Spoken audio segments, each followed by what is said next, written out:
किसी भगवान की पूजा नहीं करनी है, किसी भगवान का नाम नहीं जपना है, किसी की पूजा नहीं करनी है। क्या करना है? आत्म ज्ञान को जानना है।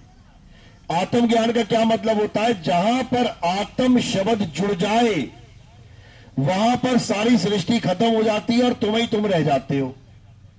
जैसे अभी मैं कहूं आप लोग कथा लिखो, आप कहोगी किसकी, मैं कहूंगा किसी की भी, सारी दुनिया के दरवाजे खुल जाएंगे आपके लिए। किसी की भी लिख लो, राम जी की, श्याम जी की, हनुमान जी की, गणेश जी की, गांधी जी की, नेहरू जी की, सारी कथाएं खुल जाएंगी। किसी की भी लिख लो। और जब मैं कह दूं कि आत्म कथा लिखो तो सारे दरवाजे बंद। अब किसी का भी नाम तुम्हारे आगे नहीं आना चाहिए, सबके दरवाजे बंद। कहां का दरवाजा खुल जाएगा? तुम्हारा। यानी आत्म कथा का मतलब मुझे मेरी कथा लिखनी है, किसी और की नहीं। अगर मैंने विष्णु जी की भी कथा लिख दी तो कितने नंबर मिलेंगे? अगर मैंने शंकर जी की कथा लिख दी तो कितने नंबर मिलेंगे?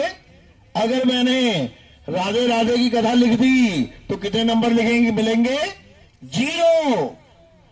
जीरो। यानी अगर कोई आत्मज्ञान के नाम पे तुम्हें यह कहता है राधे राधे जप लो 8 करोड़ बार, अगर तुम्हें आत्मज्ञान के नाम पे कोई ये कहता है राम राम जप लो 8 करोड़ बार, अगर तुम्हें आत्मज्ञान के नाम पे कोई ये कहता है शिव शिव जप लो 8 करोड़ बार, तो कितने नंबर आएंगे तुम्हारे अंत में?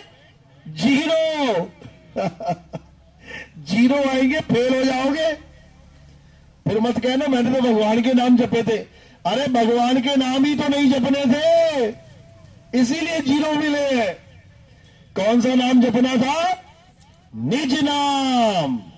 3 गुणों की भक्ति में भूल पड़ा संसार, और कहे कबीर निज नाम बिन कैसे लागे पार।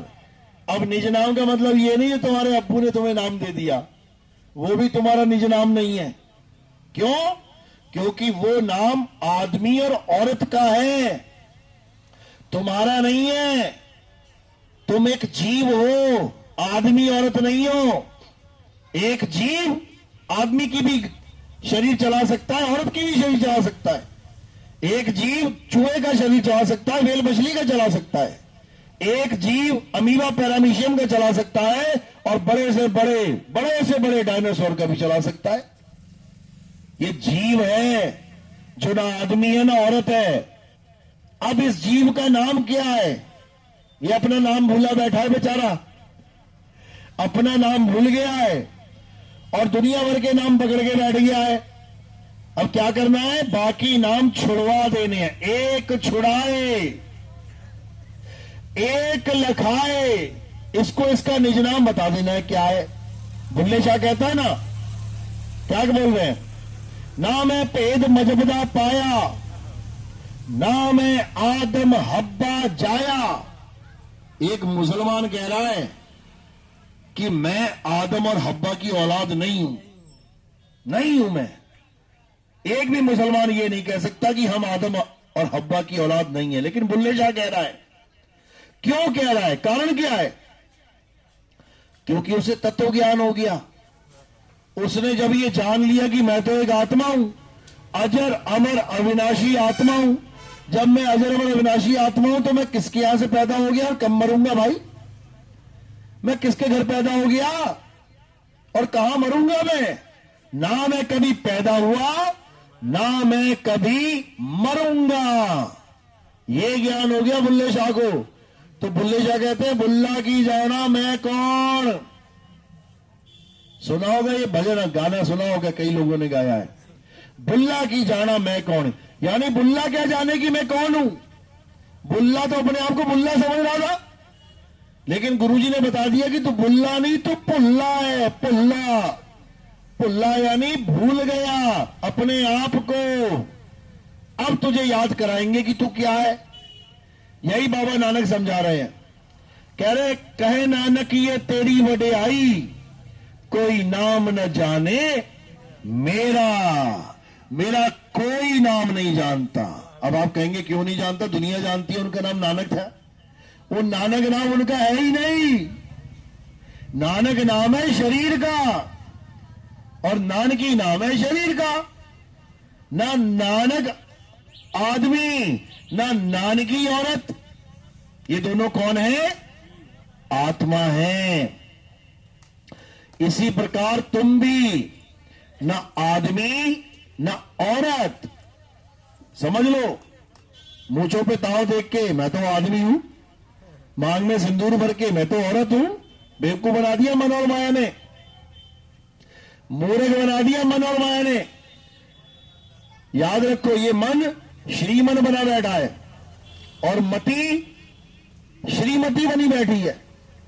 मति भ्रष्ट कर दी है इन दोनों ने मिलके। तो अब क्या करना है? अब अपने निज रूप को जानना है। अपने निज रूप को कैसे जानेंगे? अध्याय 3 17वां श्लोक। हे अर्जुन, जो अपनी आत्मा में रमण करते हैं, जो अपनी आत्मा में तृप्त हैं, जो अपनी आत्मा में संतुष्ट हैं, उनके लिए कोई धार्मिक कर्म कर्तव्य लागू ही नहीं होता। यानी उसके लिए ये कोई मंत्र वंत्र तंत्र जंत्र मंत्र कुछ लागू नहीं होते। पूजा पाठ हवन यज्ञ देवताओं के नाम सिमरन कुछ याद नहीं, कुछ नहीं करना, सब भूल जाओ। और किसको याद रखो? आत्मा में रमण को याद रखो। रम जाना है आत्मा में। आत्मा में रम के क्या हो जाओगे? आत्मा ही हो जाओगे। और एक बार आत्मा हो गए, उसके बाद मौत कब होगी? कभी नहीं, कभी नहीं। इसी को बोला हम ना मरे मरे संसारा, हमको मिला जियावन हारा। तो अब क्या करना है? अब सबको त्याग देना है। बिल्कुल त्याग दो।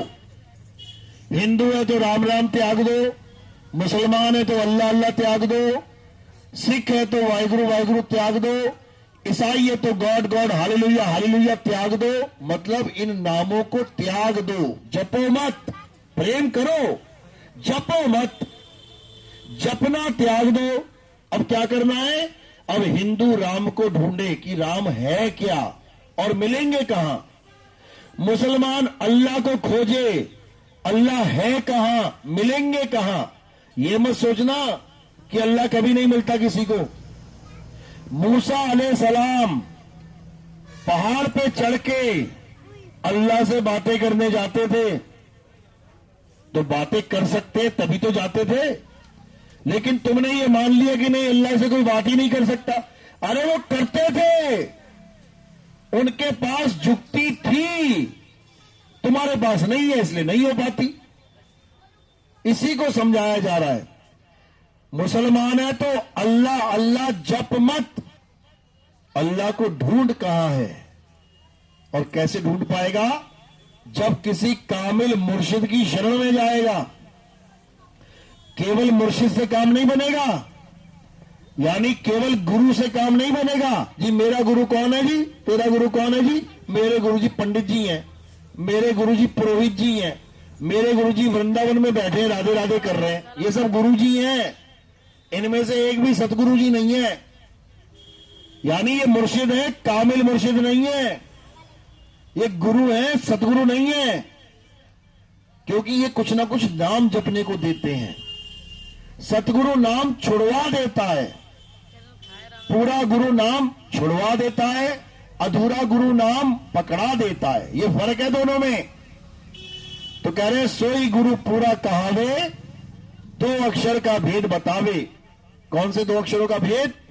एक ये मुंह से निकलने वाले अक्षर, नाशवान अक्षर, आ आ ई ई उ उ का खा गा गा, A B C D E अलिफ बे ते पे, ये सब अक्षर नाशवान। इनका भी भेद बता दे कि छोड़े से ये नाशवान है, जीभ से बोले जाते हैं, जीभ के आधार पर चलते हैं।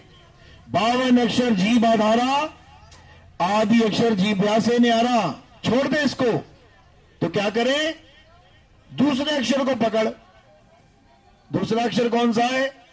वो हमारा आत्म स्वरूप है, जीव स्वरूप नहीं, आत्म स्वरूप, देह स्वरूप नहीं, आत्म स्वरूप, मन स्वरूप नहीं, आत्म स्वरूप। समझ लो, देह स्वरूप और मन स्वरूप क्या है? मन ज्योति